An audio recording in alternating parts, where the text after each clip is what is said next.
Hi, I'm Stephanie, the PT with the Note Ninjas. We help PTs, OTs, assistants, and students with treatment planning and documentation.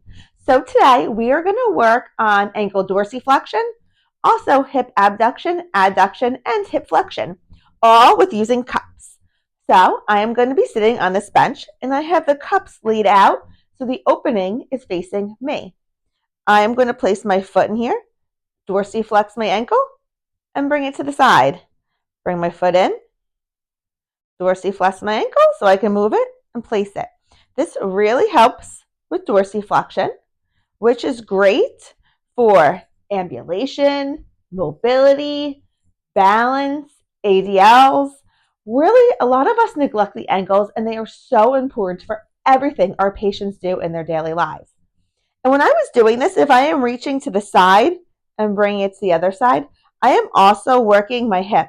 I'm getting those abductors, those adductors. I'm really moving. You can make it even more dramatic. Bring it all the way over, and then all the way back. You can really work your hips at the same time as those dorsiflexors.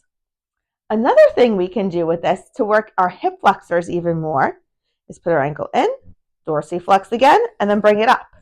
This also helps with the mobility in my hip. I can really feel that. I can bring it up like this, or I could even bring it more to the side, really get that hip mobility going. Another thing this works when I bring it up like this is my abs.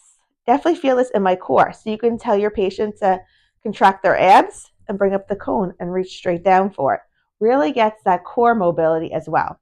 So as you can see, with these cups and just putting my foot in, it can work so many different things.